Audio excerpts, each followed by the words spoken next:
Exercise 6.5 का question 1। A man deposits in bank ₹10 in the first month,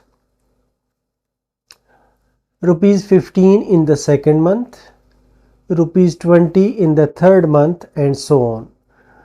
हर महीने वो पैसे जमा करा रहा है। पहले महीने उसने जमा कराए हैं 10 रुपये, अगले महीने उसने जमा कराए हैं 15 रुपये, तीसरे महीने जमा कराए हैं 20 रुपये। Find how much he will have deposited in the bank by the 9th month। 9th month तक वो कितने पैसे उसने बैंक में जमा करा लिए होंगे, ये हमने फाइंड करना है।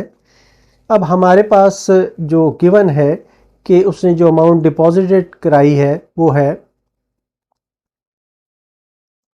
अमाउंट डिपॉजिटेड इज़, पहले महीने में 10 रुपीज़ हैं, नेक्स्ट महीने में 15 है, फिर 20 है और ये चलता जा रहा है 9th मंथ तक हमने जाना है। अब ये जो सिचुएशन है, ये जो सीक्वेंस हमारा बना है, ये एक अरिथमेटिक प्रोग्रेशन है विच इज़ एन एपी। इस एपी में हमारे पास जो A1 है वो 10 है, D जो है ये 15 माइनस 10 5 है और N जो है वो 9 है।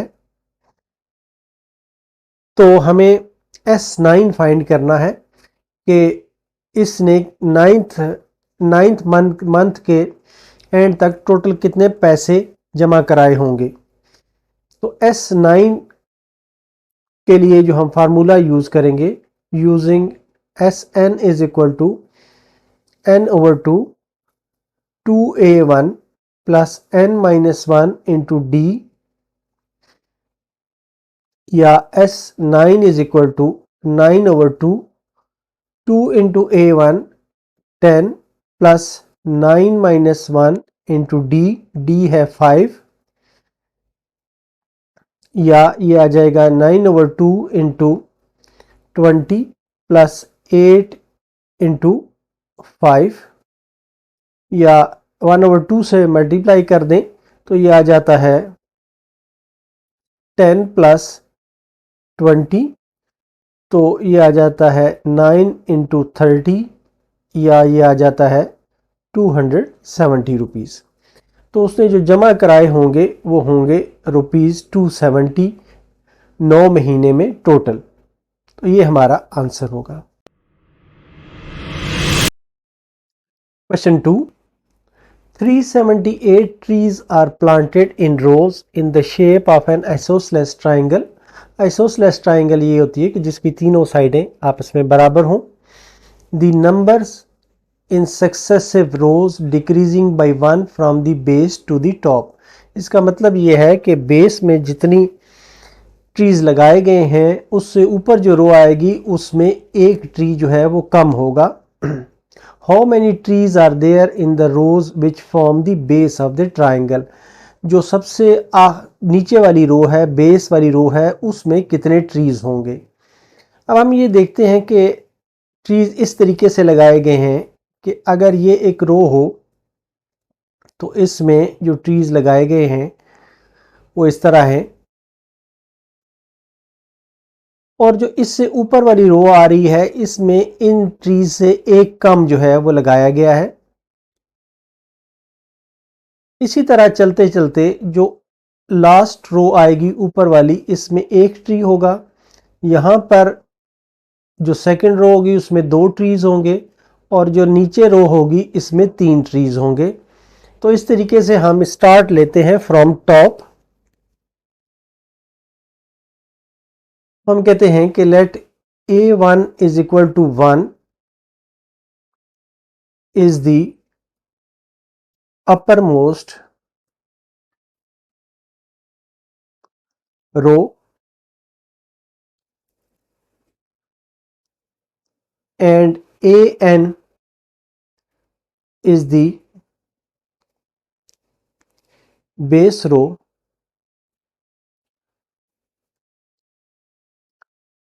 इस तरीके से हम अगर लें तो जो ट्रीज का सीक्वेंस आएगा, then sequence of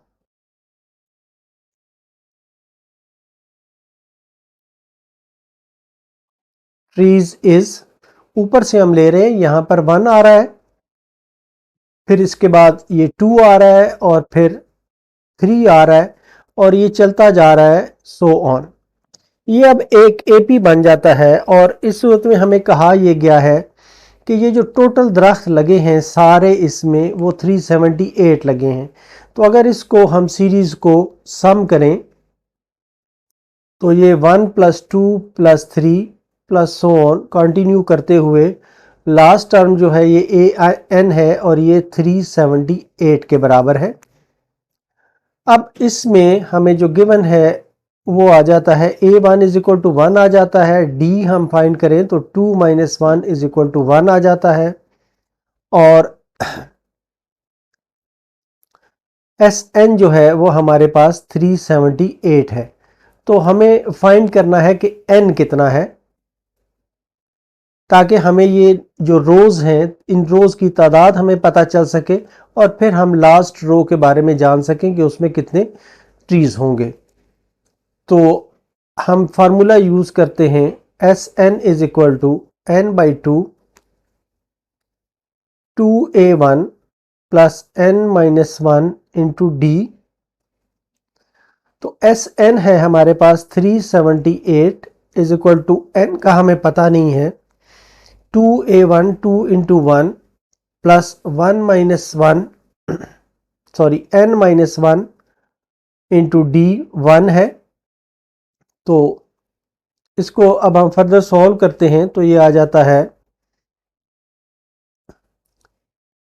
n/2 × 2 + n-1 = 378 या n/2 × 1 + n = 378 या ये आ जाएगा n² + n = 378 को 2 से मल्टीप्लाई करें तो ये आ जाता है 756 सॉरी। तो ये आ जाता है n² + n - 756 = 0। इसके अब हम फैक्टर्स बना लें तो इनके फैक्टर्स बनते हैं n² + 28n - 27n - 756 = 0। n इसमें से कॉमन ले लें, n + 28 - 27 कॉमन ले लें तो n + 28 = 0। तो ये आ जाता है n - 27 × n + 28 = 0। तो इसमें से अब हमारे पास या तो n = 27 आ जाता है और n = -28 आ जाता है, जो कि पॉसिबल नहीं है,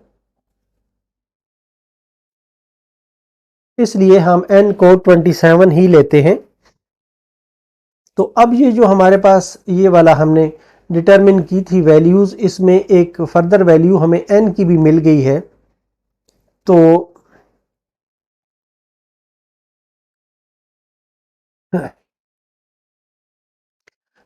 now n = 27।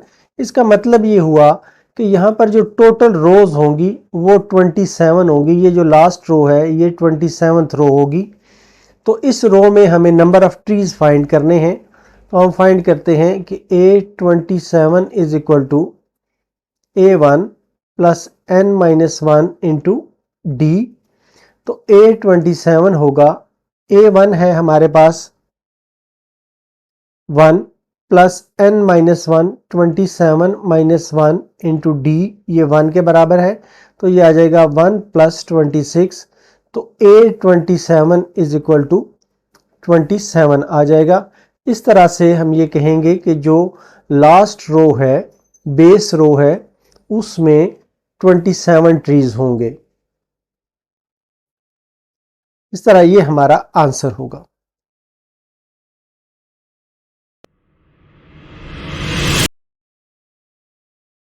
Question 3. A man borrows 1100 and agrees to repay total interest of rupees 230.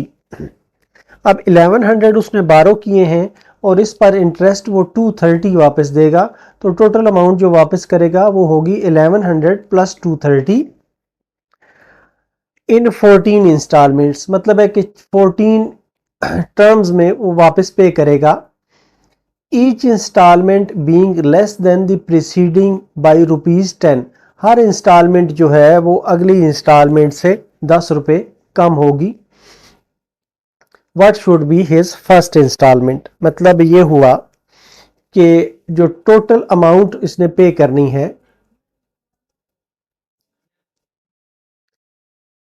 Total amount to be repaid, ये है 1100 तो उसने अमाउंट ली थी प्लस 230, तो ये बन जाएगा 1330। इसने 1330 रुपीज़ जो हैं ये वापस करने हैं। अब उसके पास जो इंस्टॉलमेंट की तादाद है वो 14 है, तो यहाँ पर n हमारे पास 14 आ जाएगा। और जो d है, डिफरेंस है, ये है each instalment being less than the preceding by ₹10, हर इंस्टॉलमेंट जो है पिछली इंस्टॉलमेंट से 10 रुपये कम होगी, तो इसे d को -10 लेंगे हम। तो इस तरीके से हमारे पास ये आ गया। और अब हमारे पास A1 जो है वो हमें नहीं पता और SN जो है ये है 1330। तो हमारे पास जो फार्मूला है वो है using SN is equal to n/2 2A1 plus n-1 into D। तो SN है 1330, n है हमारे पास 14 divided by 2, 2A1 plus n है 14 -1 इंटू D, D है -10, तो ये आ जाएगा हमारे पास 7 into 2A1 plus 13 into -10 is equal to 1330। तो ये आ जाता है, बोथ साइड्स को 7 से डिवाइड कर दें तो ये आ जाता है 2A1 minus 130 is equal to 1330 को 7 से डिवाइड करेंगे तो ये आ जाएगा 190। अब ये आ जाता है 2A1 is equal to 190 plus 130 या 2A1 इज इक्वल टू आ जाएगा 320, या ये इंप्लाई करता है कि A1 इज इक्वल टू 160। तो इस तरह जो फर्स्ट इंस्टॉलमेंट वो पे करेगा, hence the first installment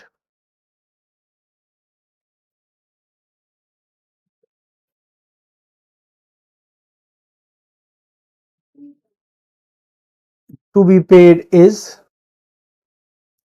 ₹160 और ये हमारा आंसर होगा।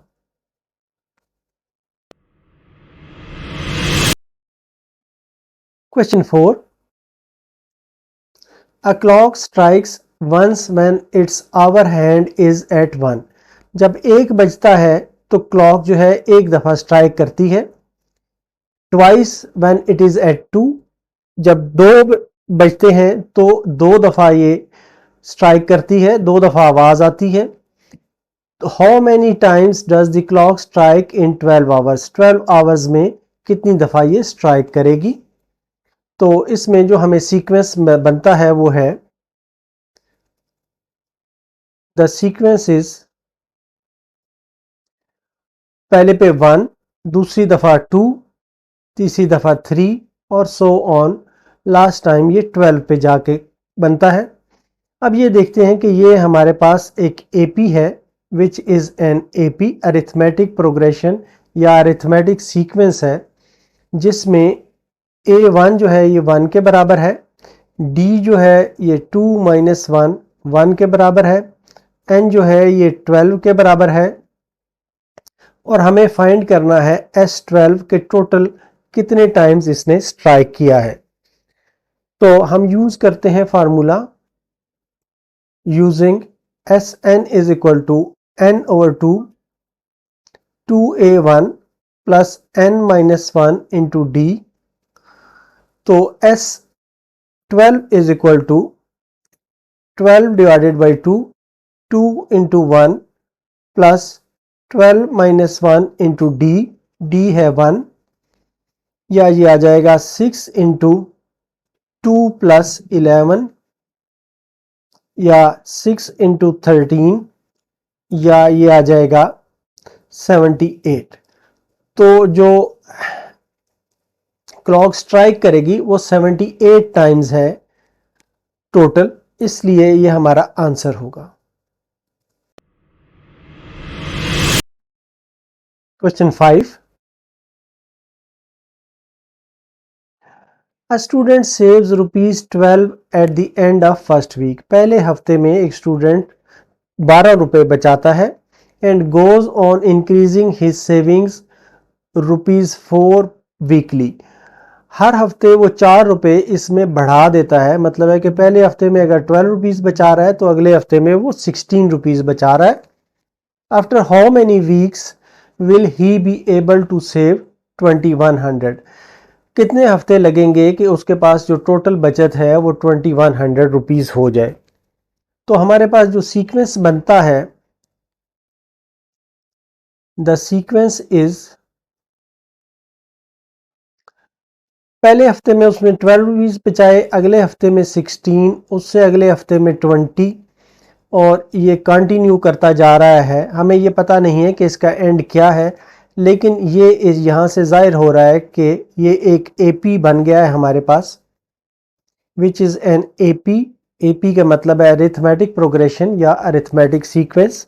इस एपी में हमें जो गिवन चीज़ें हैं वो है A1 is equal to 12, D is equal to 16 minus 12 is equal to 4, और Sn जो है ये टोटल अमाउंट जो इसने सेव करनी है वो 2100 है।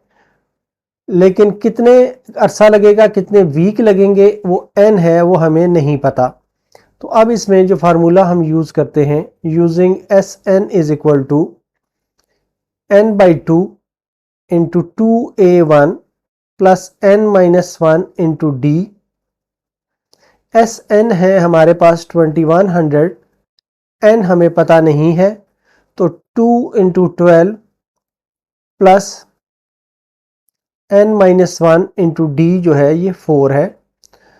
तो ये आ जाता है 2100 is equal to n by 2 into 24 plus 4 into n minus 1, या 2100 is equal to n into 1/2 से मल्टीप्लाई कर दें तो ये 12 प्लस 2 इंटू n माइनस 1 आ जाएगा, या अब इस साइड को हम मल्टीप्लाई कर देते हैं तो ये आ जाता है 12n plus 2n square minus 2n is equal to 2100, या ये आ जाता है 2n square plus 10n minus 2100 is equal to 0, या इसमें से फर्दर जो 2 है वो कॉमन निकाला जा सकता है। तो ये आ जाता है n square plus 5n minus 1050 is equal to 0। तो इसके अब हम फैक्टर्स बनाते हैं। तो इसके फैक्टर्स बनते हैं n square plus 35n minus 30n minus 1050 is equal to 0। तो n इज कॉमन लेके n प्लस 35 माइनस 30 कॉमन लिया, n प्लस 35 इक्वल टू 0। तो यहाँ से n minus 30 into n plus 35 is equal to 0। तो n इज इक्वल टू 30 और n is equal to -35। अब जो -35 है ये पॉसिबल नहीं है क्योंकि ये नेगेटिव की फिगर है, इसे हम छोड़ देते हैं, ओमिट कर देते हैं। तो n इज इक्वल टू 30 जो है ये हमारा रिजल्ट होगा, आंसर होगा। तो नंबर ऑफ वीक्स उसे चाहिए होंगे, नंबर ऑफ वीक्स जो रिक्वायर्ड हैं कि अमाउंट 2100 वो इकट्ठी कर ले, required to save ₹2100 is equal to 30 और ये हमारा आंसर होगा।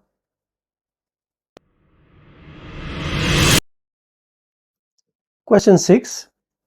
An object falling from rest falls 9 meters during the first second, 27 meters during the next second, 45 meters during the third second and so on. एक object है जो fall कर रहा है, तो पहले सेकंड में ये 9 मीटर फॉल करता है और नेक्स्ट सेकंड में ये 27 मीटर फॉल करता है। यहाँ पर 1 सेकंड है, यहाँ पर 2 सेकंड हो जाते हैं और थर्ड में वो जाके 45 मीटर जो है ये फॉल करता है। तो अब हमारे पास जो सीक्वेंस बन जाता है वो है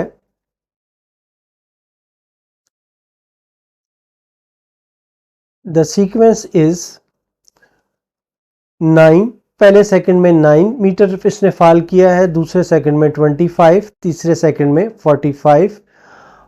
तो ये एक एपी हमारे पास बन गया है विच इज एन एपी या अरिथमेटिक प्रोग्रेशन, जिसमें A1 जो है हमारे पास 9 है, D जो है ये 27 माइनस 9 इज इक्वल टू 18 है और इसमें हमें जो फाइंड करना है an फाइंड करना है, जबकि n हमारे पास 5 हो पहले पार्ट में। ये पहला पार्ट हम सॉल्व कर रहे हैं कि how far will it fall during the 5th second, 5वें सेकंड में ये कितने दूर तक जाएगा, कितना डिस्टेंस ये ट्रैवल करेगा। तो an जो है ये हमें फाइंड करना है। तो हम फार्मूला इसमें यूज करते हैं using an is equal to a1 plus n minus 1 into D. तो ये है a5 is equal to a1 हमारे पास है 9 प्लस n है 5 माइनस 1 और d है 18। तो a5 is equal to 9 plus 4 into 18। तो ये आ जाता है a5 इज इक्वल टू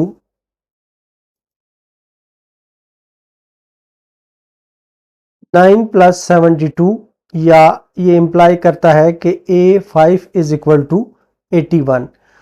तो जो पांचवा इसका फॉल होगा, 5वें सेकंड का फॉल होगा, उसमें ये 81 मीटर्स ट्रेवल करेगा। पार्ट 1 का ये आंसर आ गया है। अब सेकंड पार्ट हमने सॉल्व करना है। तो सेकंड पार्ट में how far will it fall up to 5th second. Up to 5th second का मतलब ये है कि ये टोटल डिस्टेंस जो है यहाँ से नीचे जो 5th सेकंड तक है, ये टोटल डिस्टेंस कितना ये फॉल करेगा। तो इसके लिए हम जो यूज करते हैं फार्मूला वो है Sn का। तो Sn is equal to n/2 into 2a1 plus n minus 1 into D. तो Sn है S5 है हमारे पास, 5/2 इंटू 2a1, a1 है हमारे पास 9 प्लस 5 माइनस 1 इंटू 18। तो S5 is equal to 5/2 into 18 plus 4 into 18, या ये आ जाता है 1/2 से इसको मल्टीप्लाई कर दें तो ये आ जाता है 5 इंटू 9 प्लस 2 इंटू 18, या 5 इंटू 9 प्लस 36, या 5 multiplied by 45 is equal to ये आ जाता है 225 मीटर्स। तो ये टोटल जो डिस्टेंस तय करेगा वो 225 मीटर्स तय करेगा। इस तरह ये हमारा दूसरा आंसर आ जाता है। Question 7, an investor earned rupees 6,000 for the year 1980, rupees 12,000 for the year 1990 on the same investment. If his earning have increased by same amount each year, मतलब यह है कि D जो है वो सेम रह रहा है। How much income he has received from the investment over the past 11 years। तो अब हम इसको लिख सकते हैं कि जो इसकी 1980 की अर्निंग है वो थी अर्निंग इन 1980। ये इसका पहला साल है, ये है रुपीज 6,000। और अर्निंग इन 1990 ये इसका आखिरी साल है, इसमें इसने 12,000 अर्न किया है। तो ये हमारे पास आ जाएगा A1, ये आ जाएगा A11। 80 से 90 तक अगर आप काउंट करें तो ये 11 साल बनते हैं, इसलिए 11 टर्म्स बन जाएंगी। अब हमारे पास जो A11 के लिए AN का फार्मूला है वो है AN is equal to A plus N minus 1 into D. तो A11 जो है ये आ जाएगा, हमारे पास ये भी नोट कर लें कि D जो है ये 11 के बराबर है। तो A11 is equal to A जो है हमारे पास वो है 6,000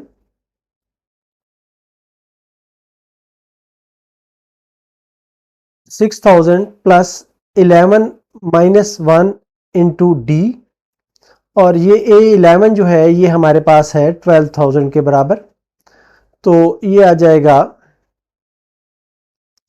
10D is equal to 12,000 minus 6,000 या 10D is equal to 6,000 which implies D is equal to 600।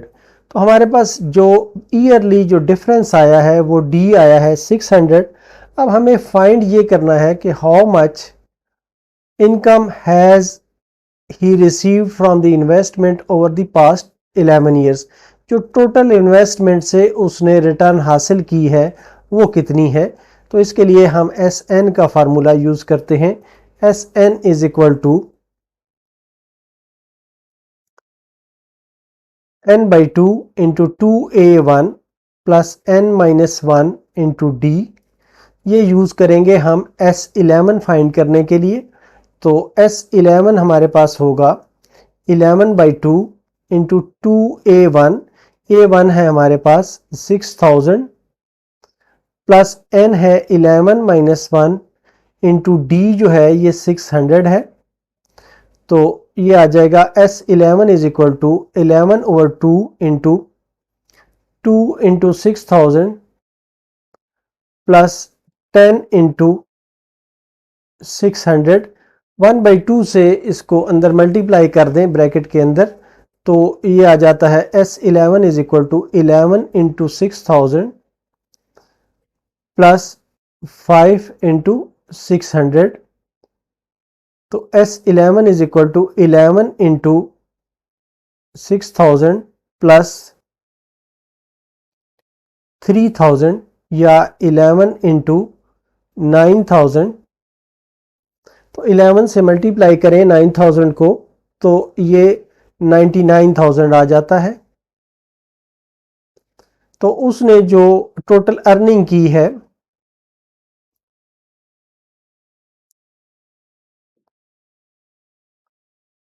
Total earning in 11 years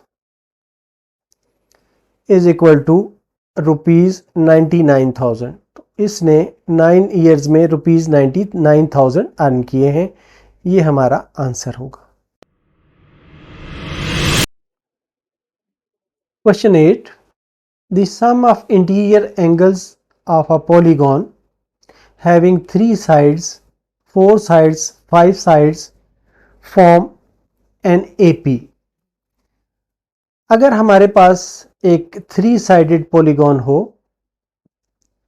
तो इसका जो इंटीरियर एंगल्स का सम होगा वो अगर पहली टर्म के तौर पर अगर हम लें और एक 4 साइडेड पॉलीगॉन हो और इसके इंटीरियर एंगल्स को हम सम करें और इसको सेकंड टर्म के तौर पर हम लें और इसी तरह हमारे पास एक फिफ्थ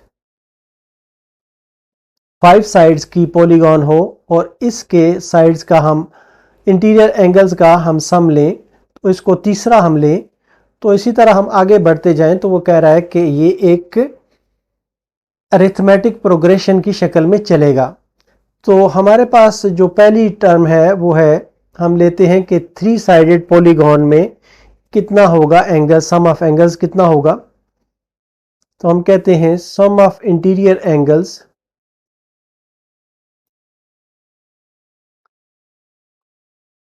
ऑफ 3 साइडेड पॉलीगॉन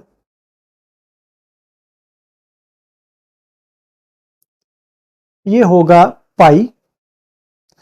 इस ट्राइंगल में आपको पता है कि इंटीरियर साइड्स को अगर टोटल किया जाए तो पाई आंसर आता है और sum of interior angles of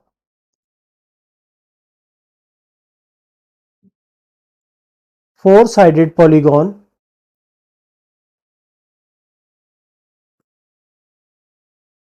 इसमें जो रिजल्ट आता है ये अगर 90 का एंगल, ये भी 90 का, ये भी 90 का और ये भी 90 का हो तो टोटल 360 बन जाता है तो ये 2 पाई आता है। इसी तरह हम ने फाइंड ये करना है कि अगर हमारे पास 16 साइडेड पॉलीगॉन हो तो उसका कितना होगा, सम ऑफ एंगल्स कितना होगा। तो हम ने जो फाइंड करना है वो है sum of interior angles of 16 sided polygon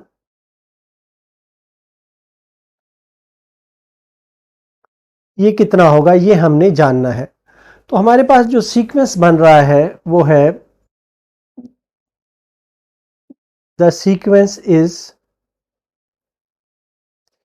पहला जो आ रहा है हमारे पास पाई है, दूसरा 2 पाई है, इसी तरह तीसरा 3 पाई आ जाएगा और ये चलता जाएगा सो ऑन।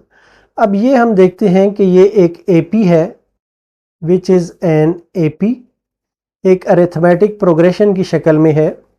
तो इसमें आपने ये याद रखना है कि यहाँ पर कि ये जो है ये तीसरी टर्म है, ये थर्ड है, ये 3 साइड्स वाला है, ये 4th साइड्स वाला है, ये 5th साइड्स वाला है, 5 साइड्स वाला है। तो इसका मतलब ये हुआ कि यहाँ पर जो एंड पे टर्म आएगी वो 14 साइड्स वाली होगी। 16 उसके होंगे, 16 साइड्स होंगी लेकिन इसमें जो टर्म नंबर आएगा वो 14 होगा।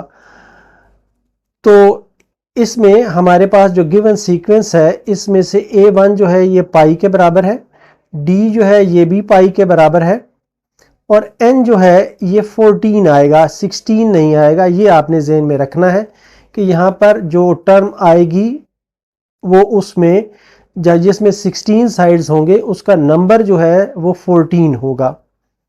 तो हमें A14 जो है ये फाइंड करना है कि ये कितना होगा। तो हम फार्मूला यूज करते हैं using AN is equal to A1 plus N-1 into D. तो AN जो है A14 अब हमने फाइंड करना है, A1 है pi plus N-1 14-1 into D जो है ये भी पाई है। तो A14 is equal to pi plus 13 pi, तो ये आ जाएगा 14 पाई। तो ये होगा sum of interior angles of 16 sided polygon, ये होगा 14 पाई। तो हम कहेंगे कि sum of interior angles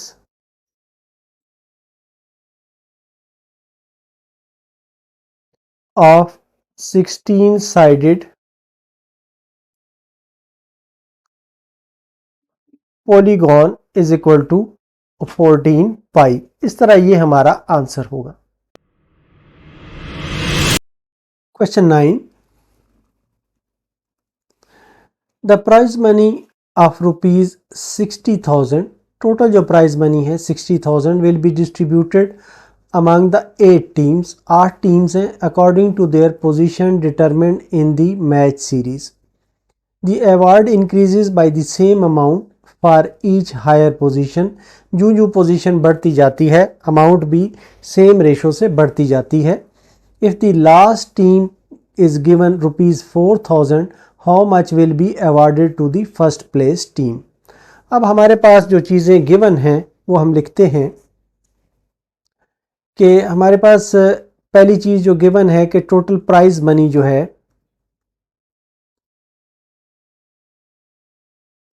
total prize money ये रुपीज़ 60,000 है।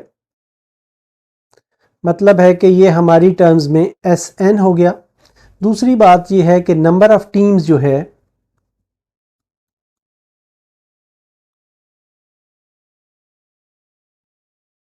ये 8 हैं, ये हो गया हमारे पास N। और लास्ट प्लेस टीम जो है 8 टीमों में उसकी जो अमाउंट है वो है the amount given to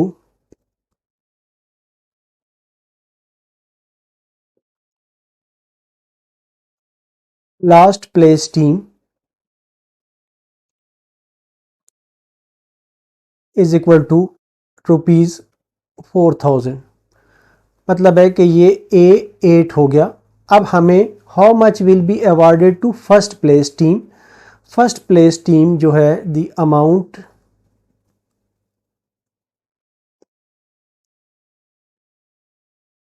awarded to first place team, ये हमें मालूम करना है और ये होगा हमारे पास A1। साथ हमें एक चीज़ और नहीं पता और वो है D। तो इन सब चीज़ों को हम फाइंड करने के लिए दो फार्मूले यूज़ करते हैं। हमारे पास है एक formula using AN is equal to A1 plus N minus 1 into D। तो इस फार्मूले को यूज़ जब हम करते हैं तो AN है हमारे पास A8 is equal to A1 हमें नहीं पता प्लस 8 माइनस 1 इंटू D, या A8 जो है ये 4,000 है, A1 plus 7D।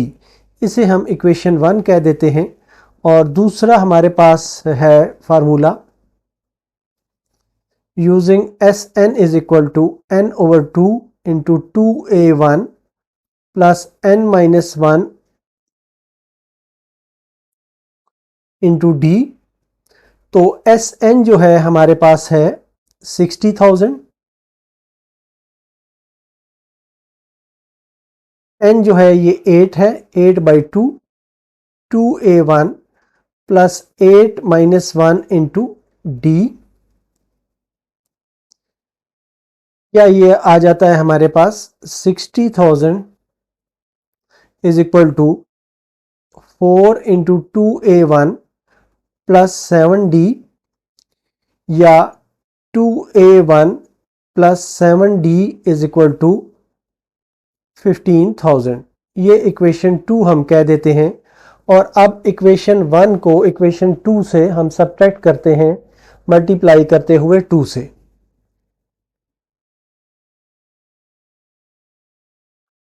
Subtract equation 1 by multiplying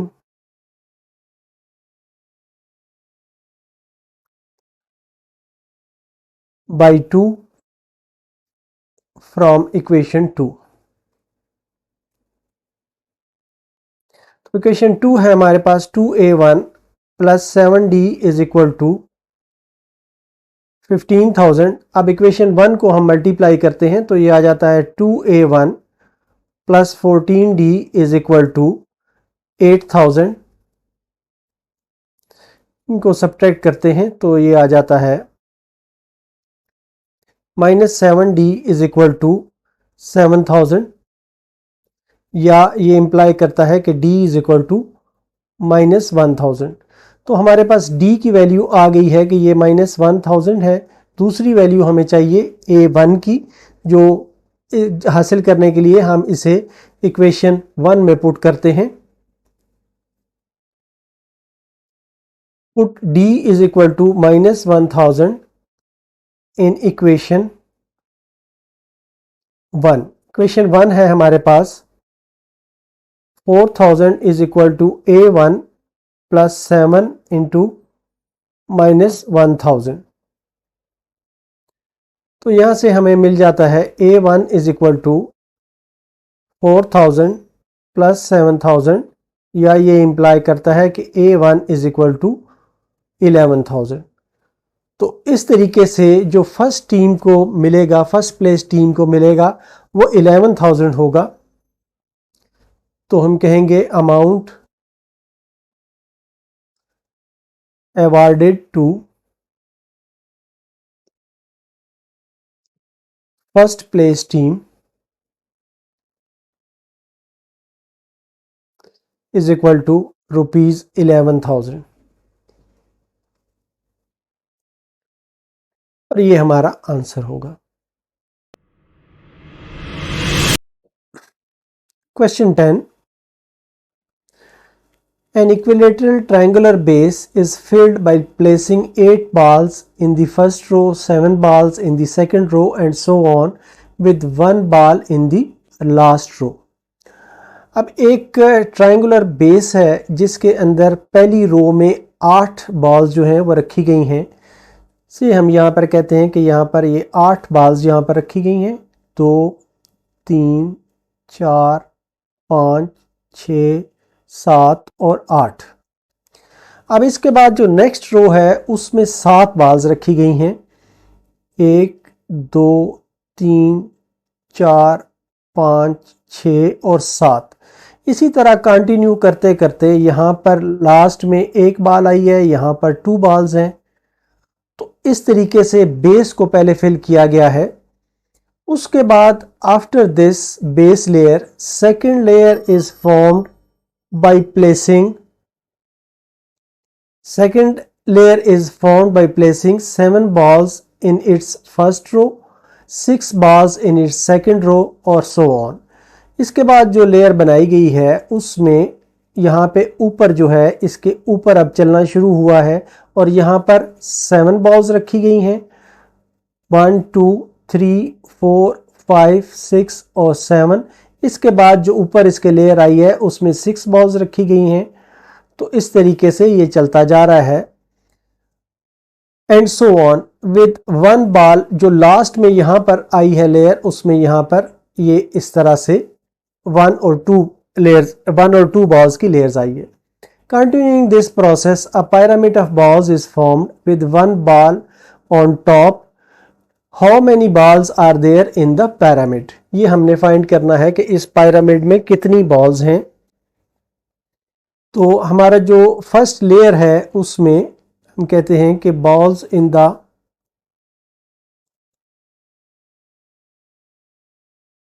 first layer ये हैं, पहले 8 हैं, फिर 7 है, फिर 6 हैं, फिर 5 हैं, फिर 4 हैं, 3 है, 2 है, 1 है। ये बन जाता है टोटल 36। और बॉल्स जो हैं वो सेकंड लेयर में आ जाती हैं। Balls in the second layer ये 7 से स्टार्ट होती हैं। 7 + 6 + 5 + 4 + 3 + 2 + 1 ये आ जाती हैं 28। इसी तरह बॉल्स इन थर्ड लेयर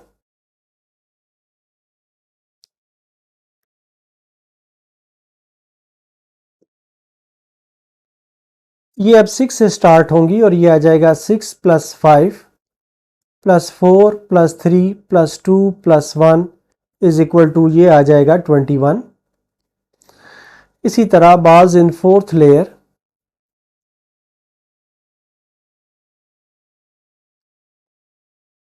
ये आ जाएगा 5 + 4 + 3 + 2 + 1, ये आ जाएगा 15।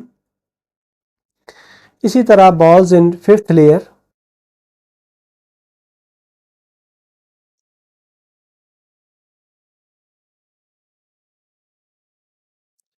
ये आ जाएगा 4 + 3 + 2 + 1, ये होगा 10। तो बॉल्स इन 6th लेयर,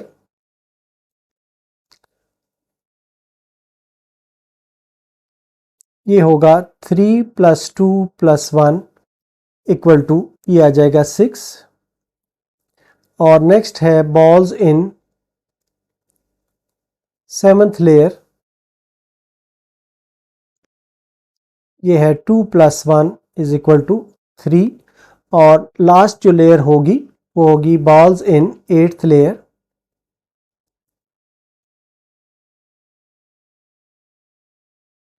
ये होगा 1। तो इस तरह से ये हमारी लेयर वाइज बॉल्स आ गई हैं। अब हम टोटल बॉल्स कैलकुलेट कर सकते हैं इससे। तो जो टोटल बॉल्स होंगी